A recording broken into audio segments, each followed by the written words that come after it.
Welcome to మహావిజన్ news. సుదీర్ఘ కాలంగా pending లో ఉన్న ప్రభుత్వ ఉద్యోగుల సమస్యలను పరిష్కరించాలని డిమాండ్ చేస్తూ గురువారం టీజీఈ జేఏసీ ఆధ్వర్యంలో నల్గొండ కలెక్టరేట్ కార్యాలయం ముందు మహాధర్నా కార్యక్రమం నిర్వహించారు. ఈ కార్యక్రమానికి టీఎన్జీఓ జిల్లా అధ్యక్షులు నాగిళ్ల మురళి అధ్యక్షతన వహించారు. ఈ సందర్భంగా వారు మాట్లాడుతూ ఎన్నికలకు ముందు కాంగ్రెస్ ప్రభుత్వం మేనిఫెస్టోలో పెట్టినటువంటి హామీలను అమలు చేయాలని డిమాండ్ చేసుకున్నామని తెలిపారు. మా ప్రధానమైన 6 డిమాండ్లను ప్రభుత్వం ముందు ఉంచుతున్నామని, అందులో భాగంగా 2వ PRCలను అమలు చేయాలని, పెండింగ్ లో ఉన్న 6 DNలను వెంటనే విడుదల చేయాలని, EHS పథకాన్ని సక్రమంగా అమలు చేయాలని, పెండింగ్ లో ఉన్న 2000 కోట్ల బిల్లులను క్లియరెన్స్ చేయాలని, OPS విధానాన్ని అమలు చేసి CPS విధానాన్ని రద్దు చేయాలని, పెండింగ్ లో ఉన్న దీర్ఘకాలిక సమస్యలు పరిష్కరించాలని ప్రభుత్వానికి విజ్ఞప్తి చేస్తున్నామన్నారు. మా సమస్యలపై ప్రభుత్వం స్పందించకపోతే సెప్టెంబర్ 1న విద్రోహ దినంగా ప్రకటిస్తామని, సెప్టెంబర్ 10వ తేదీన హైదరాబాద్ లో మహాధర్నా నిర్వహిస్తామని హెచ్చరించారు. ఈ కార్యక్రమంలో టీఎన్జీఓ జిల్లా కార్యదర్శి జయశేఖర్ రెడ్డి, టీఎన్జీఓ ఉపాధ్యక్షురాలు Ramyasudha, JAC convener B Yadaiah, JAC co convener Venkatesham, JAC అదనపు కన్వీనర్ కాలం నారాయణ రెడ్డి, ఉపాధ్యాయ సంఘాలు, గెస్టెడ్ ఉద్యోగుల సంఘాలు, రిటైర్డ్ ఉద్యోగ సంఘాలు, పెన్షనర్లు ఉద్యోగ సంఘాలు తదితరులు పాల్గొన్నారు.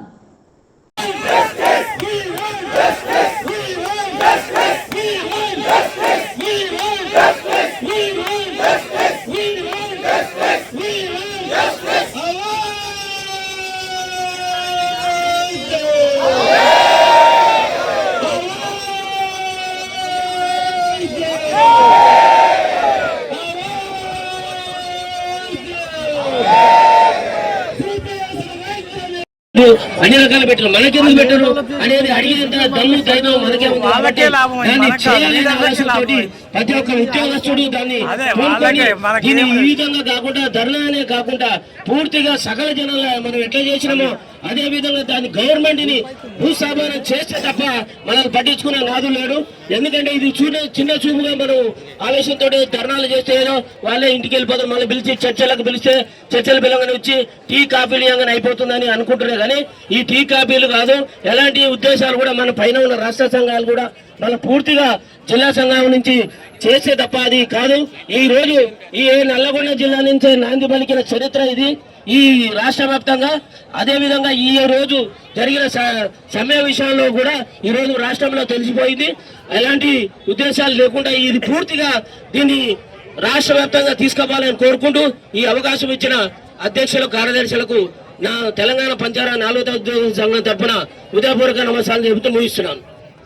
అదేవిధంగా ఇప్పుడు ఒక్క నిమిషం, నల్గొండ జిల్లా పింఛనర్స్ మరియు అన్ని ఉపాధ్యాయ సంఘాలు, ఉద్యోగ సంఘాలు, మా పంచాయతీ కార్యదర్శుల మిత్రులందరూ దాదాపు ఇవాళ అన్న పంచాయతీ కార్యదర్శులు దాదాపు 800 మందిలో 600 ఇక్కడే ఉన్నారన్న.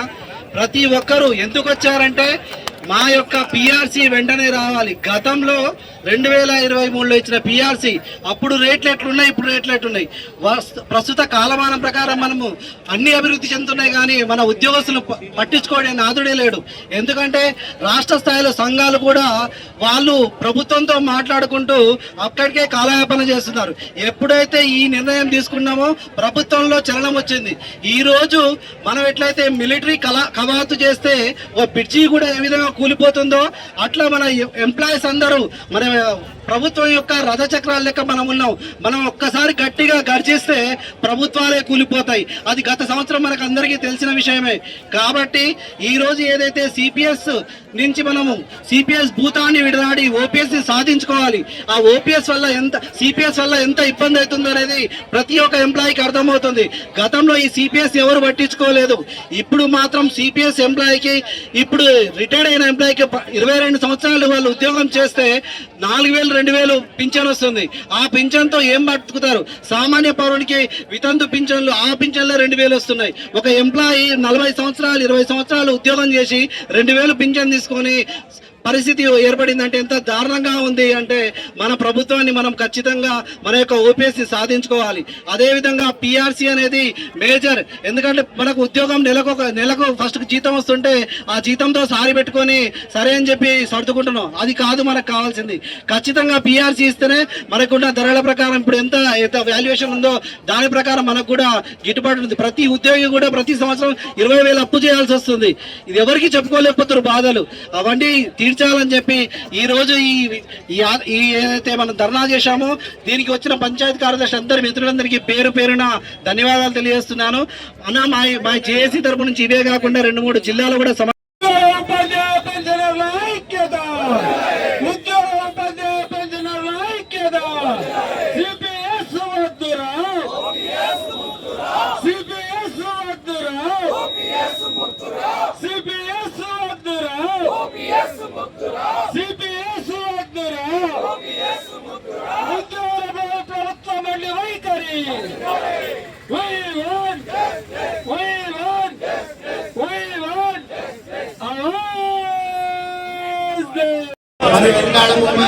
మరి మన చరిత్ర చూసుకోవాలి. సీఎం గారు మన చరిత్ర ఏంటిదంటే మన తెలంగాణ కోసము మనము పోరాడితేనే తెలంగాణ వచ్చింది రాష్ట్రం.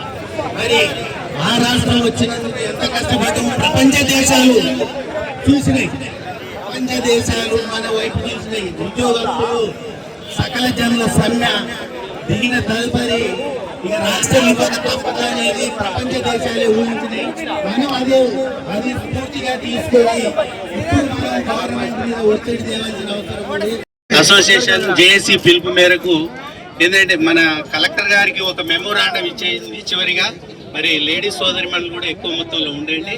మరి వచ్చే వారం అక్కడికి రావాలి. వస్తే కలెక్టర్ గారికి మెమోరాండం ఇచ్చి పోదాము. ఉండండి మీరంతా. ఇప్పుడు వెటర్నరీ డిపార్ట్మెంట్ అధ్యక్షులు మన అజీం భాయ్ని మాట్లాడాల్సిందిగా కోరుచున్నాం. ఈనాటి మహాధర్నా కార్యక్రమానికి